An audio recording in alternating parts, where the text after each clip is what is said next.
Hi, and welcome to another edition of A Few Minutes With, the podcast that showcases Illinois' College of Applied Health Sciences. I'm Vince Lara, and today I'm speaking with Coach Adam Bleakney and Paralympic athlete Susannah Scaroni about the cancellation of the 2020 Games in Tokyo. Coach Adam Bleakney and Susannah Scaroni are with me as we're talking about the unfortunate cancellation of the 2020 Games in Tokyo due to the novel coronavirus outbreak. Coach, I'll start with you first.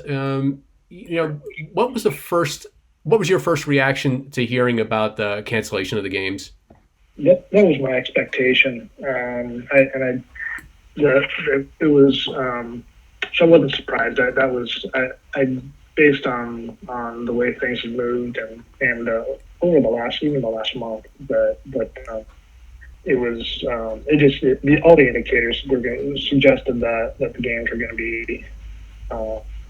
They weren't going to. I didn't know if they would cancel them or postpone them, but I was very confident that they weren't going to happen this summer. So, but you never know. Of course, you never know. So, I wasn't surprised. It was, and I think in enough conversation with athletes, I think that I passed along that sentiment that likely the games weren't going to happen as scheduled.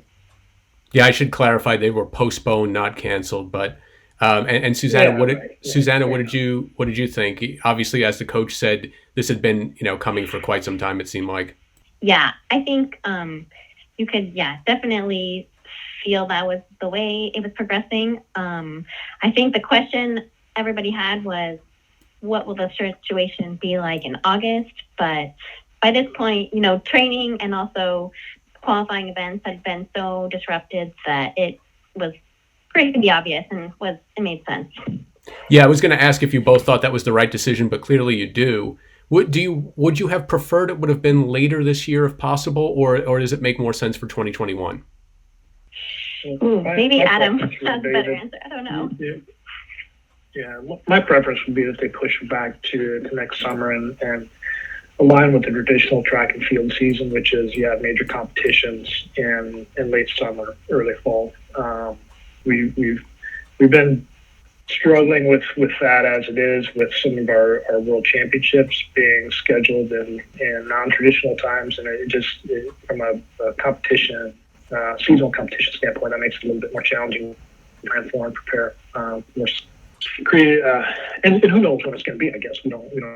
I would assume that they would attempt to align with comparable dates next summer, but whether they do or not remains to be seen. But I guess if the question is, would you rather push it back to December? From a coaching standpoint, it makes it a whole lot easier to maintain the traditional preparation cycle and do what traditionally is a major games peaking time of year, which is late summer, early fall. Coach, had you already been telling the athletes to back off from training because this looked likely, or were they even able to train because of the virus outbreak? No, so we didn't back off the training. Rather, what my position is that what it's given us is another opportunity to train some things that we would be moving out of. So we have a winter training cycle where we focus on some very specific goals and objectives, both from a skill and fitness standpoint. But then generally we're moving into a competition phase. So the biggest change or biggest difference is that our training volume moves and shifts and focus shifts into something that allows the athlete to be ready and fresh for competition. But because there aren't any competitions, and we can just spend a little bit more time digging in on some opportunities, whether that's whatever those are. We're trying to leverage strengths, and we're trying to strengthen skills and qualities that aren't as strong. So no, and I've tried to emphasize that to the athletes. It's not a moment to step back and take this as downtime. Rather, this is an opportunity to come out stronger on the back end of this. It really situates itself as a unique opportunity, and it's really it is different, but it's somewhat similar to an off year of major competition. So traditionally in the quad, you have Paralympics, World Champs, you have an off year of no major competitions, and you have World Champs, Paralympics. And so this is, and how I'm couching it is it's an off major competition year. That isn't necessarily wholly accurate because generally we'd have all our spring marathon, which are high value, high profile competitions, and then certainly there's road races and other track meets that would occur in the spring and the summer that aren't occurring now.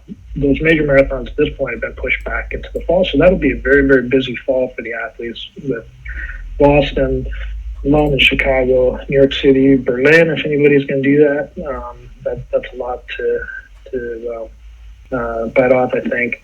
But the point being, there's the competition year is still intact, and we even currently have competitions in place for July that have not yet been canceled. So the plan is yet to prep and be ready for those competitions. So that's really the emphasis is that we're on very much a macro level when we look at how I divide the training year up. There's no change in what we're doing, rather than we may extend some phases. And I see that as a great opportunity for the athletes.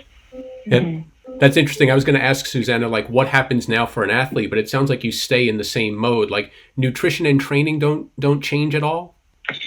No, I think, like Adam said, like, this is an opportunity we don't often get because, like you said, we usually have, I mean, even if we don't have a World Championships or Olympics in the summer, we often have like major marathons in the spring. And so right now we can work on skills that we usually have to just really kind of condense into the winter part. And so like as an athlete, I can feel that. And I feel like from a nutrition standpoint, this is giving me more of an opportunity for maybe some, I mean, it's pretty much the same nutrition. I'm not to lie, but like it's maybe less endurance-based nutrition and some more power, maybe a little more like muscle building kind of nutrition support for this kind of training. So yeah, as an athlete, I am enjoying this opportunity because it's, in my 8 years of being here, it's the first time we've really been able to extend that kind of phase, which is cool. It's one of my weaknesses, I think. So I think I'm going to just try to make the most of this opportunity. And then just nutritionally, it for the most part, stays the same because it's our training, like Adam said, we're not backing off, but we're really just extending one of our very important phases. Yeah.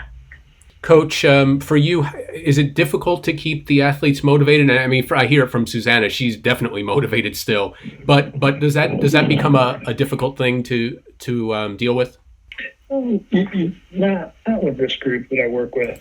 For the most part, everybody's very intrinsically motivated, and I think the worry for me with some of them is that because I don't have as close a connection with them because we're not meeting and there's no scheduled training times, no scheduled practice times.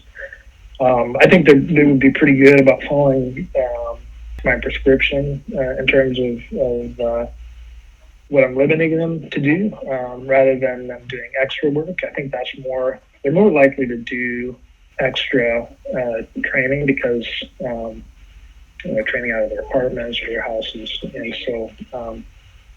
But I would certainly say that's there's probably some athletes who may be a little less tuned in because of this change, but not to a great extent. I was just saying this group. I think that's certainly my philosophy, and I think that's one of the cornerstones of my program is that it's athlete driven and that.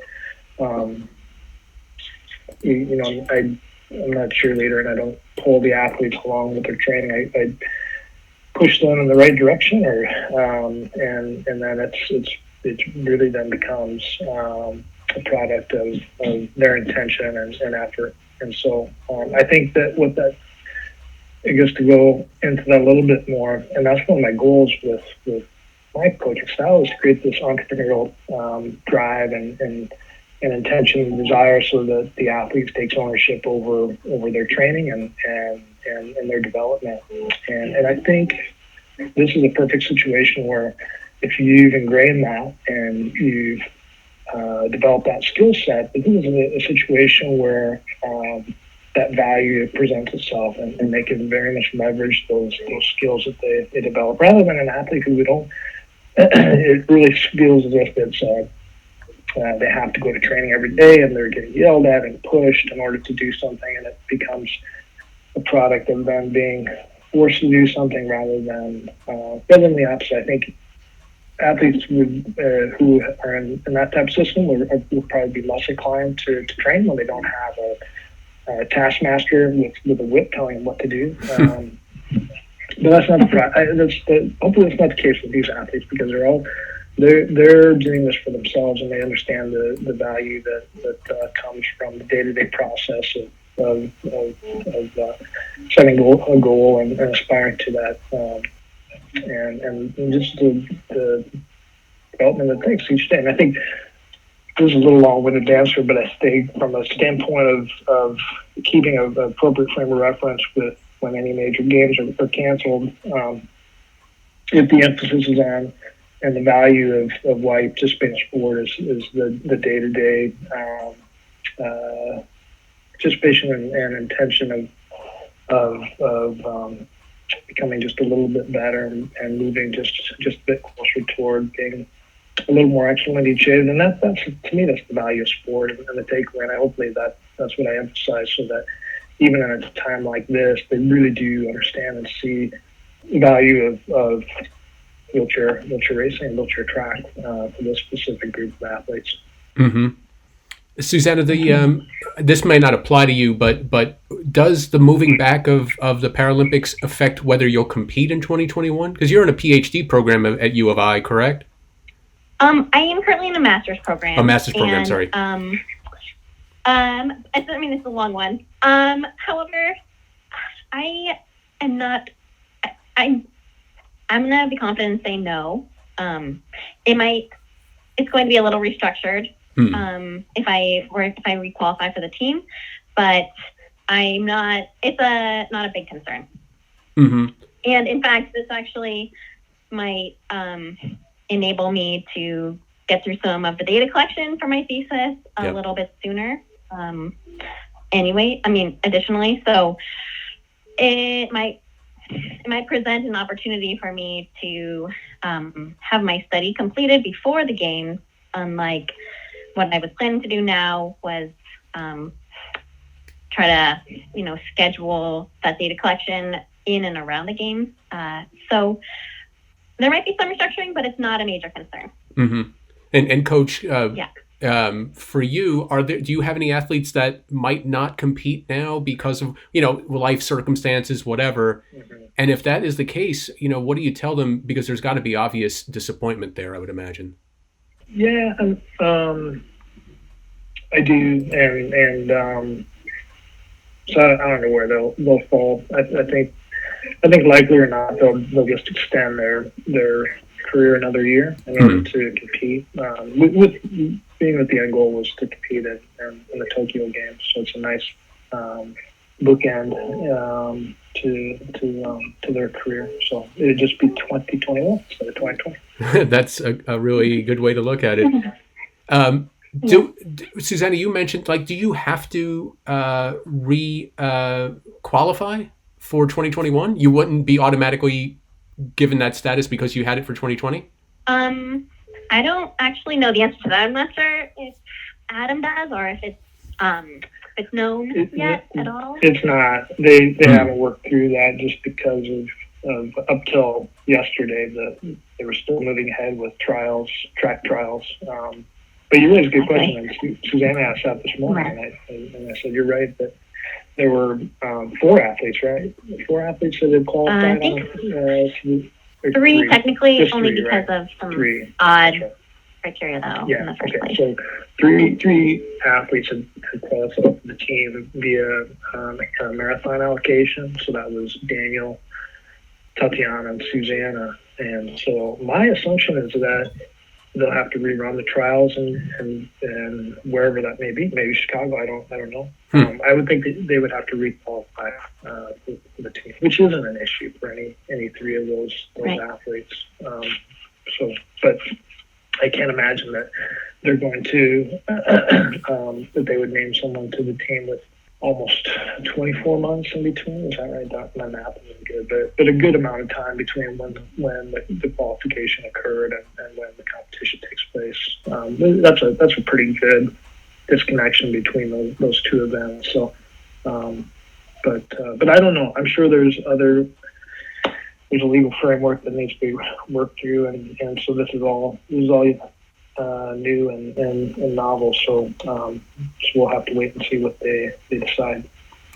Coach, I know you said that that training doesn't really stop, but is there a point where the athletes ramp up again?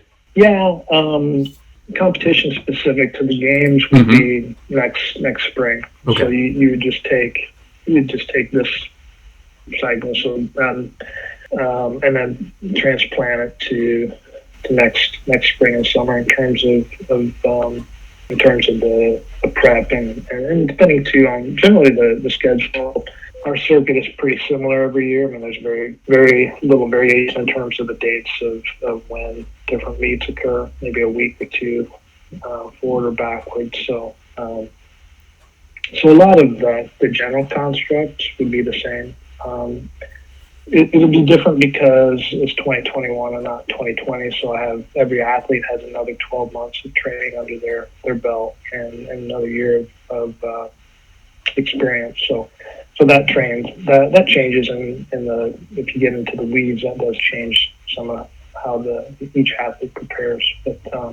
But as I said, we'll if things continue on a schedule for the fall, there'll be a certain segment of the athletes so have a peaking opportunity in competition, high value competition cycle in the fall. That will be very busy. That's generally the athletes will do three marathons in the fall. They would do potentially Berlin, Chicago, New York, and generally we're just in Chicago, New York for the most part. So to double that, they'll have plenty of competition to key in on and move through. And then that, I think, we've set up a nice little transition phase into our winter off season training plan.